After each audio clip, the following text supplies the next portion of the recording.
William Tell, symbol of man's freedom, of man's resistance to a tyrant's oppression. The free man's homeland threatened, he prepares to defend it. Councils of war assemble. Battle plans are drawn.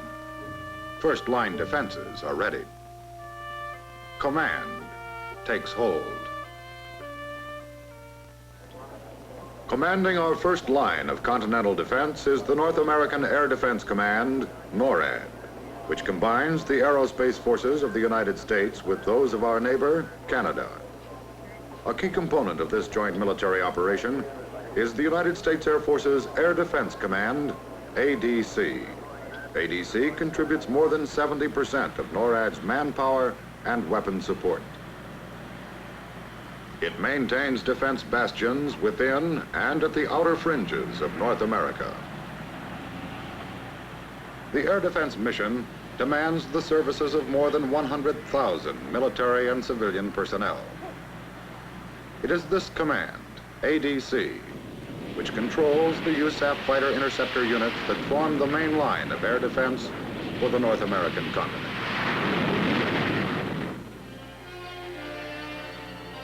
Hosted by ADC, the United States Air Force's William Tell competition is held every 2 years at Tyndall Air Force Base, Florida. Designed as part of ADC's training to defend our country against enemy attack, William Tell displays the talents of air-ground interceptor teams under simulated combat conditions.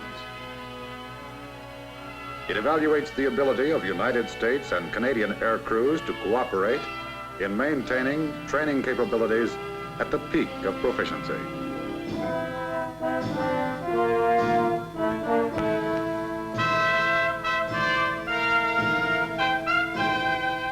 Proudly, the free man displays the emblems of his country, symbols of the freedom of his native land.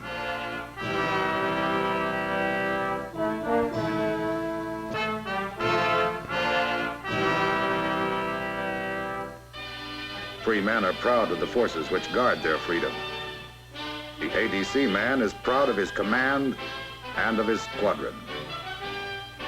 It's an honor to be selected for William Tell. From all over the United States come teams to represent their ADC squadron.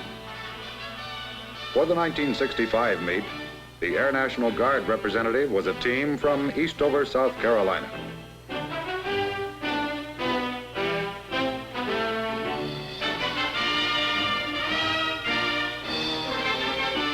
The United States Air Force in Europe nominates a team from its air defense squadrons to represent USAF.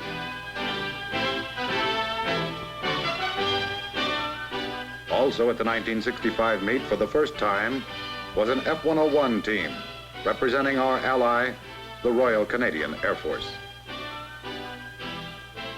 Typical of the high-caliber team selected for William Tell are these men from Selfridge Air Force Base, Michigan. They fly the F-106 Delta Dart, one of the mainstays of air defense. Lieutenant Colonel Dunaway is team captain. Captain Hal Klinger flies fourth slot and is team weapons officer. And Sergeant Bill Cummings, veteran crew chief, is chief airplane doctor.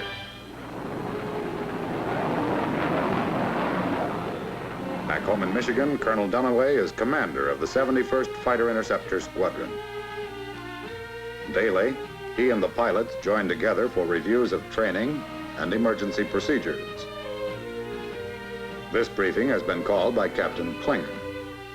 To keep always combat ready, each pilot tries to fly as many missions a week as he can, often as many as 5 or 6. It's no mean job, this being a professional interceptor pilot. Recreation, alone and with his family, is part of the military man's life.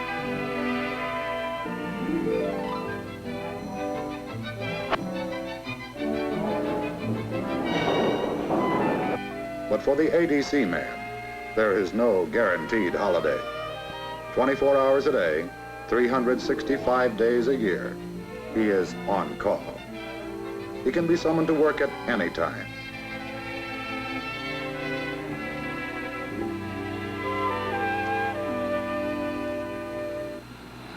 But men who actually fly are only a small percentage of the personnel needed to keep our air defenses up. Air police, for example, are charged with the security of sensitive areas. The line chief in charge of crew chiefs is always on call in emergency situations.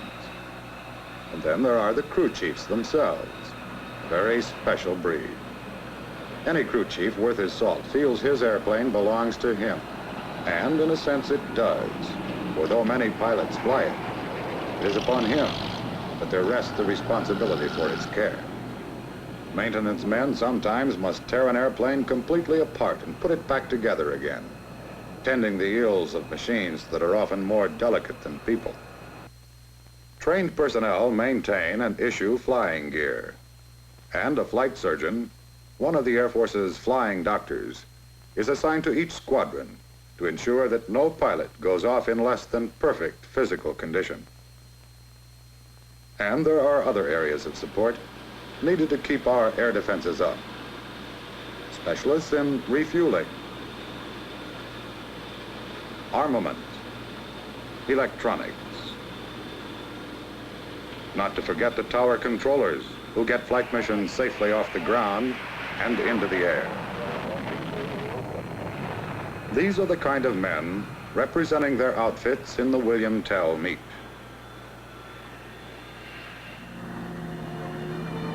Among the most dedicated men of all are members of the Air National Guard. Busy at civilian jobs on weekdays, willingly these men sacrifice their free time to pull alert duty.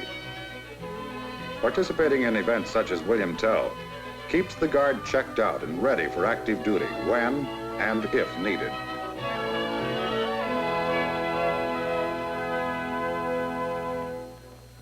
Throughout history, the quality of weapons has made the difference between winning and losing battles. Keep fighting tools on hand at the peak of effectiveness, but never let up on the search for newer, better weapons. This is the constant challenge, and the need for weapon superiority grows more critical day by day. In the supersonic nuclear era, for the defenders, there may be no second chance. Defenders experiencing simulated but realistic combat operations during William Tell are Century Series supersonic interceptors of proven capabilities. With its crew of pilot and radar observer, the McDonnell F-101 Voodoo can attain speeds up to 1,200 miles per hour. About all the pilot of this aircraft has to do is take it up, fire the weapons, and bring it down. For the Voodoo is equipped with data link, a system that directs the air crew from takeoff all the way to a radar lock-on of the target. For the kill, it is armed with Hughes Falcon air-to-air missiles and the Douglas Genie nuclear rockets. Impressive in both appearance and performance is the Convair F-102 Delta Dagger. Flying in any kind of weather, it attains speeds up to 850 miles per hour at altitudes of 50,000 feet. It too is armed with the death-dealing Falcon.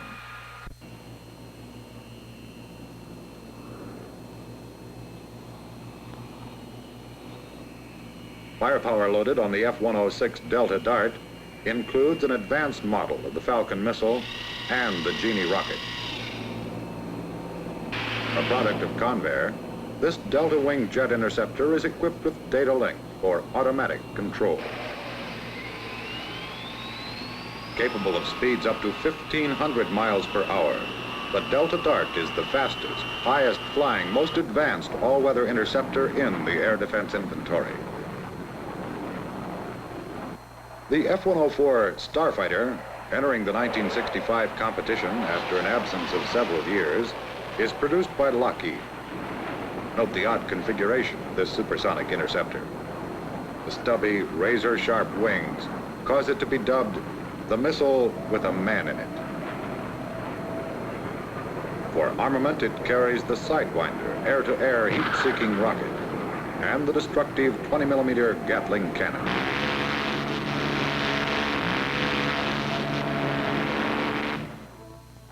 Yesterday and today, a nation's defense forces must keep alert, ready to counter an invader's approach.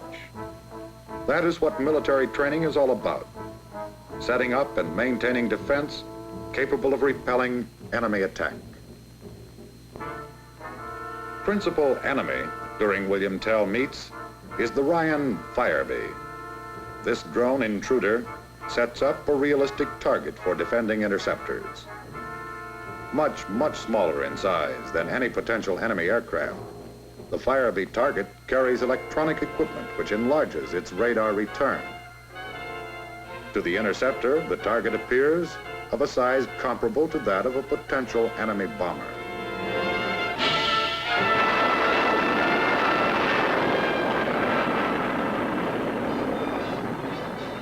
The target drone's flight is guided from the Tyndall control site. From launch to recovery, the controller leads it in its climb to altitude, keeps it on course, and sets its cruising speed. Sensitive radar tracks the drone and pinpoints position information during flight. The Firebee can log about an hour's flight time.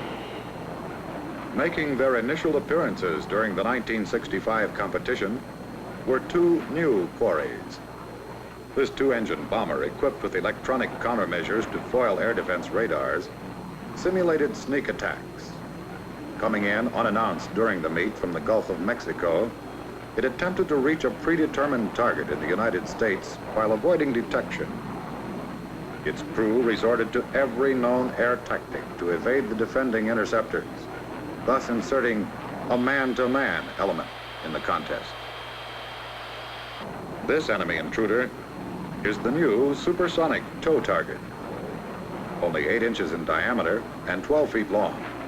It's pulled along by the Voodoo at speeds of up to 1,000 miles per hour. To safeguard the tow plane, a stainless steel line plays it out for a distance of several miles. The 1965 competition also introduced a new Doppler radar system for scoring the results of air-to-air Falcon-type missiles. Scoring the Genie rocket missions was the target monitoring system called MATS. UHF transmitters installed in rockets, targets, and interceptors relayed scoring data to equipment in the computer control center for final tabulation. In days of yore, the meet was joined and armor-clad antagonists met face-to-face. The atmosphere around those waiting their turns was filled with tension. And in the waiting areas at William Tell, tension reaches a peak. The men are on edge when they know only the approximate times their targets will be in the air. Far removed from the alert area at Tyndall is the Montgomery, Alabama SAGE site. Stationed here are personnel who control their team's intercept operations. Judges, weapons directors, and intercept technicians are poised and ready. While the judges observe and score, the weapons director searches his scope, anticipating the appearance of the intruder. When the intercept controller makes positive identification of the target, the pilots are scrambled.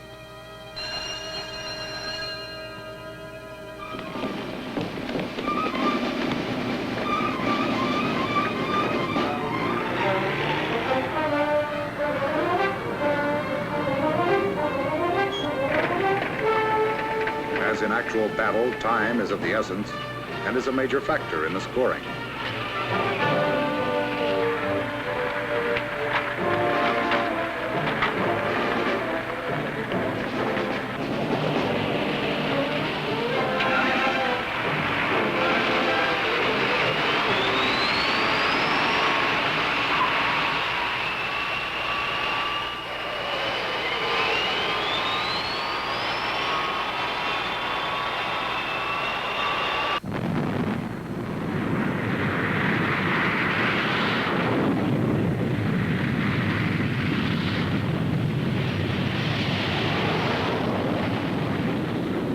The defender maintains contact with the SAGE center, and at the right moment, the pilot brings his scope into position. After checking his instruments, he takes a quick look around, then gets further instructions on positioning for the attack.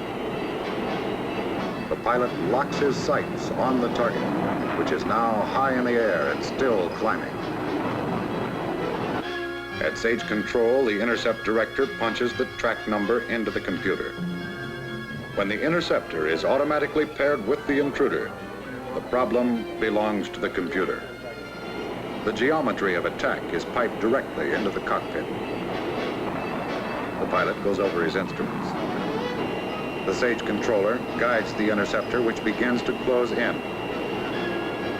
Still concentrating on his target, the pilot checks his speed and goes supersonic.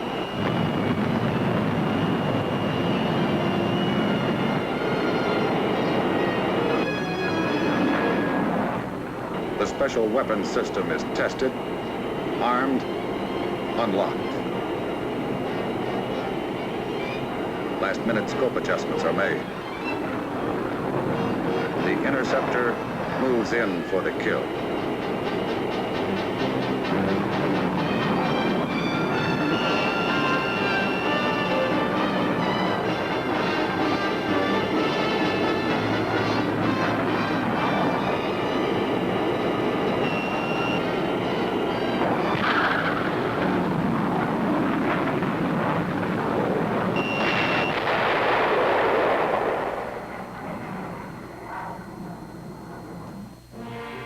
And so it goes.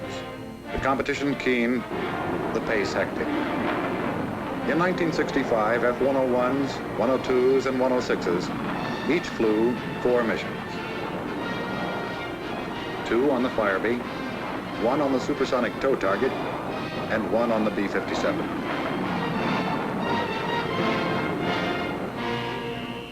The other aircraft participating, the F-104 Starfighter, was scored on the basis of 2 sidewinder missions against supersonic tow targets and 2 missions firing the 20mm Gatling cannon at the slower Dart. These aircraft do not fire at the Firebee Drone. Proficiency and speed and weapon loading for each mission played a major role in determining the winners.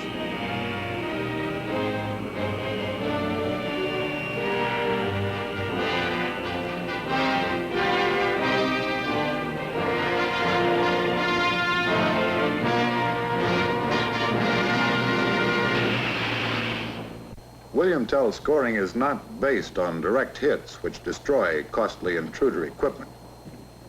As a mission is completed, ground control skillfully guides the drone to a predetermined pickup area where a helicopter is waiting to recover it for reuse. The result? Great savings in time and money. Some Firebees have survived as many as 15 missions. In fact, William Tell's scoring is attuned to the use of today's high-powered nuclear warheads. Exploding these powerful arms within prescribed range of a target destroys either a single aircraft or an entire squadron. As the meet progressed and scores were tabulated, interest mounted at the scoreboard.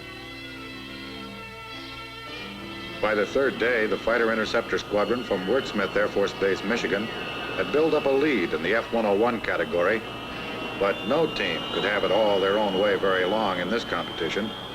And soon the 62nd from K.I. Sawyer Air Force Base, also in Michigan, was breathing down their necks.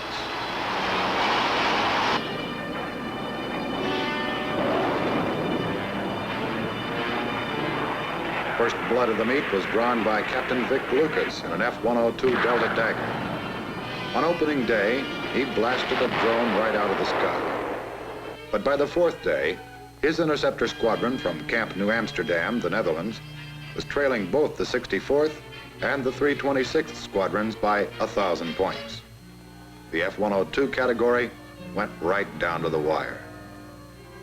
As teams awaited their turns, they kept up to date on scores via closed-circuit TV, which piped the word into every lounge and trailer.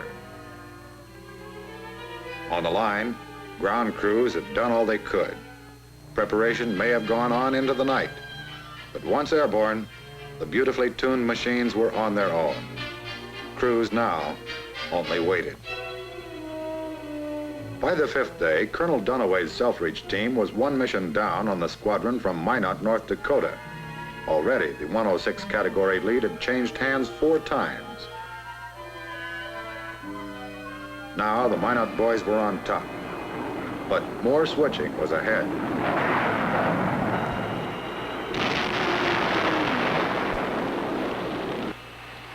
The sixth day, and torrential downpours. Unexpected realism was added when ADC men and equipment proved themselves ready and able to destroy enemy intruders in any weather. Supersonic aircraft splashed down the runways, and the meet went on. F-102s didn't even pause in their chase of the leader in their category, which had already completed all of its action and now only awaited returns on the others. Among the F-104 Starfighters, it was Texas against Florida, and the Texans were starting to pull away. But sidewinders would fly and Gatling cannons buzz before this contest was over. Just one day left. On October 7th, the meet was so tight that of the 5 category leaders, only 2 would manage to hang on to their first place positions and take the winner's trophy. Among the Voodoos, the Canadians gave it a valiant effort, but some bad luck had given them a slow start, and they were never able to regain lost ground and catch up with the leaders. In the 102 category, the Netherlanders were leading, but 3 other teams were still within striking distance. A Starfighter team from Webb Air Force Base, Texas, now had the 104 category nearly in its pocket. But it was the 106s that provided the real storybook ending. Late on the 7th day, the Minot team flew its last mission, racked up 1,175 points, and surged into first place. The 71st, the only team close enough to catch them, had one last shot, a morning mission against the supersonic tow target.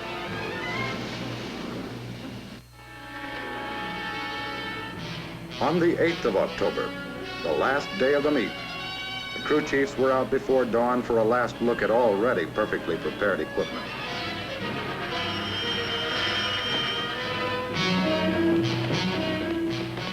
Then, the scramble.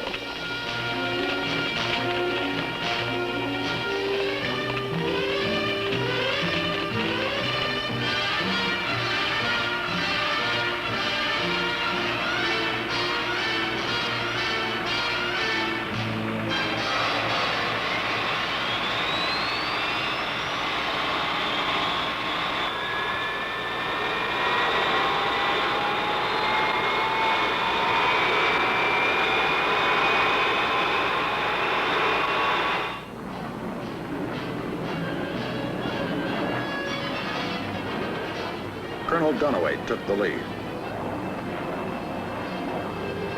This slim cylinder towed along at nearly the speed of sound as the margin between victory and defeat. One shot only.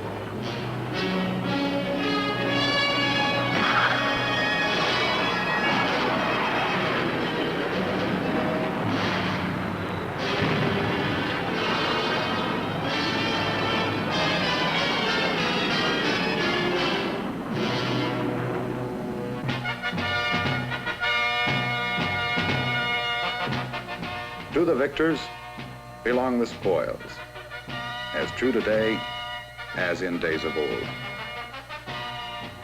And by tradition, William Tell winners received handsome trophies along with the plaudits of the crowd. The crowd that this day enjoys as well an ADC open house. Acknowledgement of their efforts brings a measure of satisfaction to individual competitors and to the squadrons they represent. But to the Air Defense Command, William Tell means infinitely more than picking a winner. It is the protection of this festive crowd itself that is the real concern.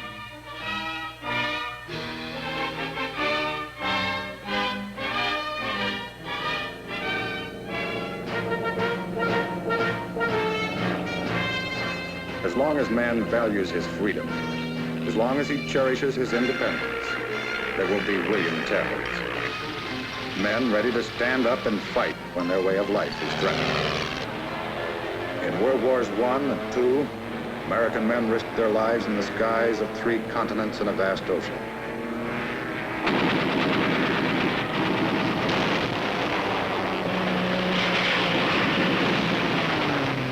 In Korea, they stepped forward again to man the new jet equipment.